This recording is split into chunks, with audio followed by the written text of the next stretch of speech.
All right, let's get into one of the cleverest, funniest plays ever written, Oscar Wilde's The Importance of Being Earnest. Seriously, this thing is a masterclass in juggling love, lies, and social takedowns with so much style. We're going to break down exactly how two gentlemen get hopelessly tangled up in their own brilliant and, frankly, ridiculous schemes. Right from the get-go, Wilde basically gives away the whole joke. He calls it a trivial comedy for serious people, and he is totally winking at us when he says that. He's about to take all those rigid, stuffy, serious things Victorians obsessed over, marriage, money, social status, and just completely tear them apart using the most wonderfully silly plot you can imagine. And this is the question that fuels the entire play. I mean, just imagine your life is so buttoned up, so constrained by rules, that the only way to get a break is to literally invent another person. That's the whole setup here, and it is the perfect recipe for chaos, confusion, and some absolutely top-tier comedy. So, first things first. To really get why our heroes need an escape, you have to understand the world they're trying to escape from. This is a world that is obsessed with appearances, with status, and with always doing the proper thing. And let me tell you, that can get incredibly boring. So, let's meet our guys. Two men who are basically suffocating under all this social pressure. Out in the country, you've got Jack Worthing. He has to be this perfect role model for his young ward, Cecily.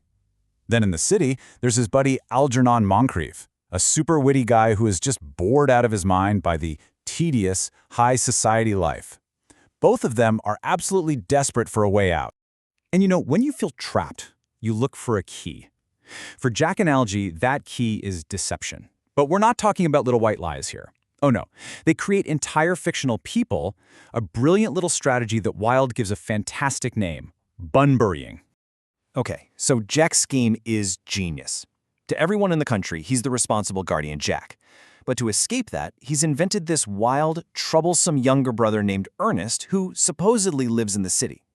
This gives Jack the perfect excuse to rush off to London, claiming he has to bail Earnest out of some dreadful scrapes, when really he just goes to the city, becomes Earnest, and has a great time. Well, it turns out Algernon has his own version of this trick, and he's even named it. He calls himself a Bunburyist. See, he's invented a friend named Bunbury who is a permanent invalid. And wouldn't you know it, poor Bunbury's health always takes a turn for the worse right when Algie gets an invitation to a dinner party he really wants to skip. And this just sums up their whole philosophy. For Algernon, bunburying isn't just a sneaky trick, it's an essential tool for surviving in a world he sees as totally hypocritical. It's his little rebellion. To him, you almost need an escape like this to have a happy life.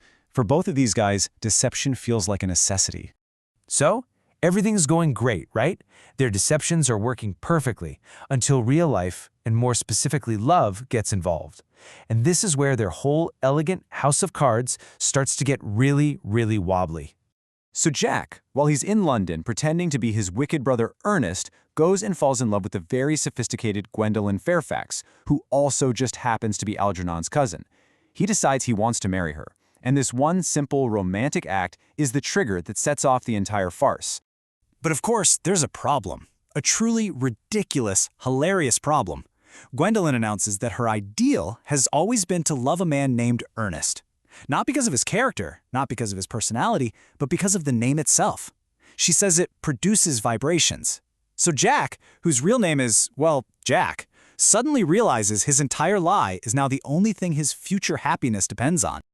As if that wasn't bad enough, he now has to get past her mother, the absolutely formidable Lady Bracknell. I mean, this woman is the walking, talking embodiment of Victorian snobbery. To her, marriage isn't about love. It's about money and social position. She doesn't interview suitors. She interrogates them, like she's planning a hostile takeover. Her questions are legendary. So when Jack admits he's an orphan, does she offer sympathy? Nope. Instead, she delivers this iconic, ice-cold line. For her, losing your parents isn't a tragedy. It's just carelessness, a social screw-up of the highest order. And oh, it gets so much worse. Jack tries to explain he doesn't know who his parents were because he was found. Lady Bracknell asks where. His honest answer? In a handbag. Her stunned, horrified reply, in a handbag, is one of the most famous lines in theater for a reason. The absurdity is just wow. And that leads to her final judgment. Being found in a handbag isn't a romantic mystery to Lady Bracknell, it's a complete deal-breaker. He's not even a person to her anymore, he's a parcel. And there is no way she is letting her daughter marry a piece of lost luggage. The wedding, she declares, is off. So, totally defeated, Jack heads back to the country with a new plan. It's time to kill off his fictional brother Ernest for good. What he doesn't know is that his lies have started to take on a life of their own, and things are about to get very, very crowded. You see, while Jack was getting rejected, our mischievous friend Algernon overheard Jack's country address. Seeing a perfect opportunity for some fun, Algy travels there himself, finds Jack's pretty young ward Cecily, and introduces himself as, you guessed it, the wicked brother Ernest.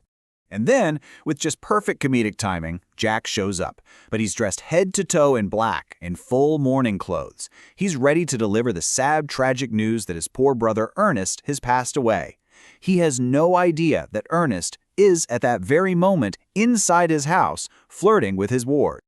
Just when you think it can't get any more tangled, it absolutely does. Gwendolyn, who has run away from her mother, shows up at the house too. And why is she there? She's come to see her beloved fiancé, Earnest. So now we have two different men both pretending to be Ernest and two different women who each believe they are engaged to him, all under one roof. This all comes to a head in the famous tea party scene. Gwendolyn and Cecily meet for the very first time. And at first, they're just sickeningly sweet to each other, like best friends, neither one having a clue that they're romantic rivals. That polite facade cracks the moment Gwendolyn casually mentions she's engaged to Mr. Ernest Worthing. She says it with perfect manners, of course, but make no mistake, this is a declaration of war. And Cecily, just as polite and just as steely, fires right back. With this one line, they both realize they are apparently engaged to the exact same man.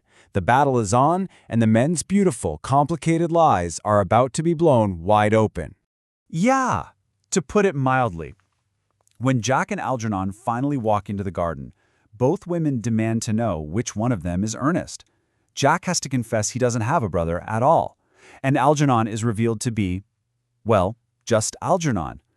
The entire elaborate deception just completely implodes right there on the lawn. And all this chaos brings us right back to the play's brilliant satire. Now, the plot gets wrapped up with a series of unbelievable coincidences, but Wilde leaves us with this really fascinating question. In a world that forces us to play certain roles, the good employee, the perfect parent, the serious person, how much of our own life is a performance? Are we ever truly being earnest? Or deep down, are we all just bunburying a little?